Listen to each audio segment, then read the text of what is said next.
Well, we can now speak to Fleur Hassan-Nahoum, who is an Israeli Special Envoy for Trade and Innovation. Thank you very much indeed for taking the time to speak to us. Always a pleasure seeing you. Before we talk about the diplomatic efforts in Egypt, I just want to ask you, yesterday was, of course, the 7th of October, and I want to ask you what you did to mark that day and what was going through your mind yesterday, Fleur. Well, it was actually a very mixed emotion type of a day because it was also a Jewish holiday. So it was a Jewish holiday, high holiday. And so we're busy going to synagogue and doing all the traditional holiday meals. And then we came out of the holiday in sundown and went straight to all the memorial services, which of course are very sad. Our lives changed forever on the 7th of October. Our innocence ended and we came into a new era that we never expected. So there's a lot of sadness. And the worst thing is that we can't even begin to start healing as long as there are still hostages languishing, tortured and starved in the tunnels of Gaza. And so very, very difficult day for all of us. Looking towards what's been happening in Sharm el-Sheikh today, a third day of indirect talks have been held, and the word on the street seems to be cautious optimism surrounding those talks. Do you share that cautious optimism? We have to hold on to hope. We have to understand hope that if Hamas are now in a position where they've been pressurized by Qatar and by Turkey, who are their biggest friends and sponsors, and if President Trump is putting enough pressure on Qatar to push them, there is really a chance here of getting our hostages back and then having a permanent ceasefire. This is what we always wanted. We had a permanent ceasefire on the 6th of October. That, of course, was breached by Hamas on the 7th of October with their massacre. Nobody wants this war to continue. All our soldiers are 19, 20-year-old boys. All mothers and fathers can't sleep at night knowing that their children are there fighting for their country. And so, yes, we want this to end, and we pray that it ends. But with Hamas, you never know, because they're very cynical. They are terrorists. They lie. They say that they've accepted the deal, and then they come back with a completely different deal. So let's hope that they don't try and do one of those sleights of hand again. When we look at the signals coming out of Sharm el-Sheikh, Steve Witkoff and Jared Kushner arrived this morning, the Israeli minister Ron Dermer this afternoon. Do those look to you like signals that progress is being made? Yes, absolutely, spot on, Tom, because I think that if Witkoff and Kushner show up, it's because Trump has basically said to them, you're going and you're not coming home until you close this deal. I think everybody understands how determined President Donald Trump is to ensure the freedom of these hostages and to end the war. And so that does give me a lot of hope. And the fact that today, for example, Hamas presented the list of prisoners they want released, that also gives me hope, because at least there's a negotiation going on. And so I really pray that by the Jewish anniversary, the Jewish calendar anniversary of the 7th of October, which will be next Tuesday, that maybe our hostages are home with their families. Meanwhile, the offensive in Gaza continues. At least 8 people reported killed there in the last 24 hours. That's the last death toll I saw. It's a much lower death toll than the usual, the death tolls we've seen in recent weeks and months. But nevertheless, President Trump has urged Israel to stop the bombardment. Why isn't Israel honoring that request?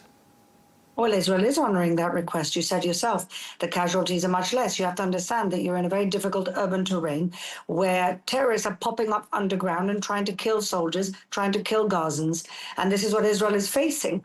Nobody is being killed because for walking around the streets. We are trying to respect the request of Donald Trump, but there's a horrible reality where still 10 to 15,000 terrorists are popping out of tunnels. That's just the reality. And when you heard your Prime Minister Benjamin Netanyahu saying, I think it was yesterday, he said that Israel faces a time of fateful decisions. What do you think he meant by that? Well, everybody understands here in Israel that there's always has to be a compromise involved. Israel will have to compromise. That means that we are probably going to be releasing 250 terrorists with blood on their hands. These are people who killed innocent Israelis. And so imagine you're one of these families where your loved one was killed, where the terrorist was put in jail for the rest of his life, and now he's getting released. And this is what we have to swallow in order to finish the war and get our hostages home. Some of the most prominent of the prisoners that you just mentioned there, Marwan Barghouti and Ahmed Sadat, do you see them, given that they are serving, in some cases, multiple life sentences, do you see it as likely that they will be released?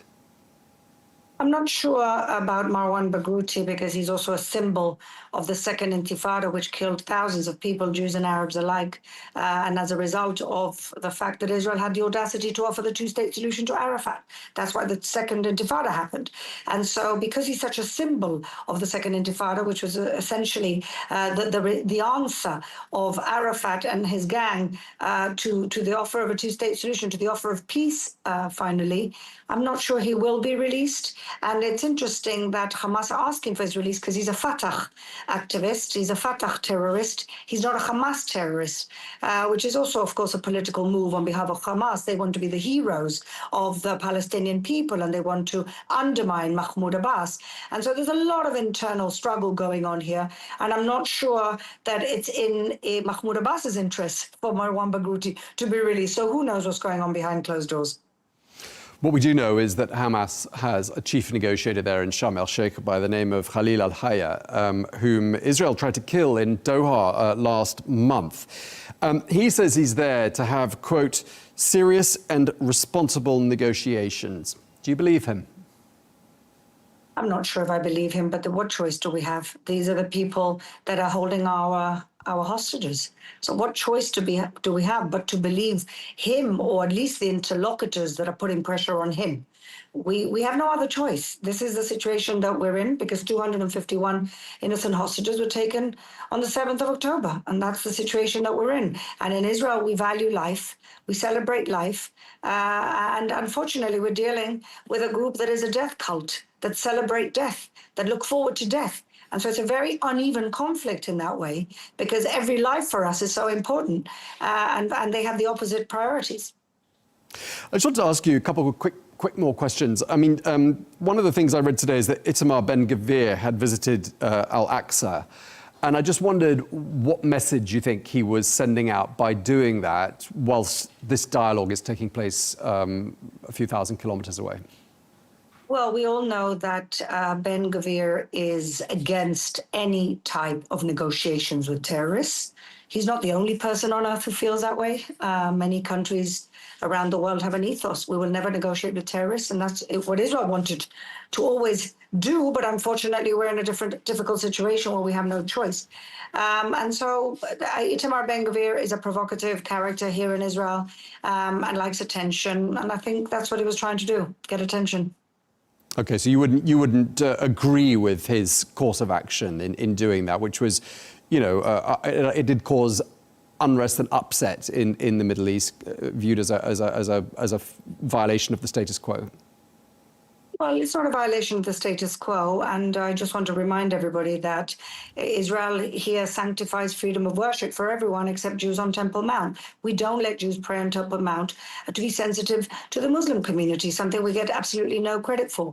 And so the principle of what he's doing is not wrong, but I think his timing is provocative and ill-advised. Okay, and just lastly, I mean, let's end this conversation on a more upbeat note. I saw that the shekel is up against the dollar. Clearly, the markets are a good indicator of what's happening in the world, what sentiment is on Main Street. Would you say that was a sign of overall optimism that something is going to be achieved there in Sharm el-Sheikh? Yes, I think so. But look, it's really actually quite incredible the way that if you look at the Israeli stock exchange, since the beginning of the war, we're up 30%. When you look at other stock exchanges around the world, they don't come anywhere near there. And so there's a lot of good signs. And Israel has a very robust economy and investment still continues.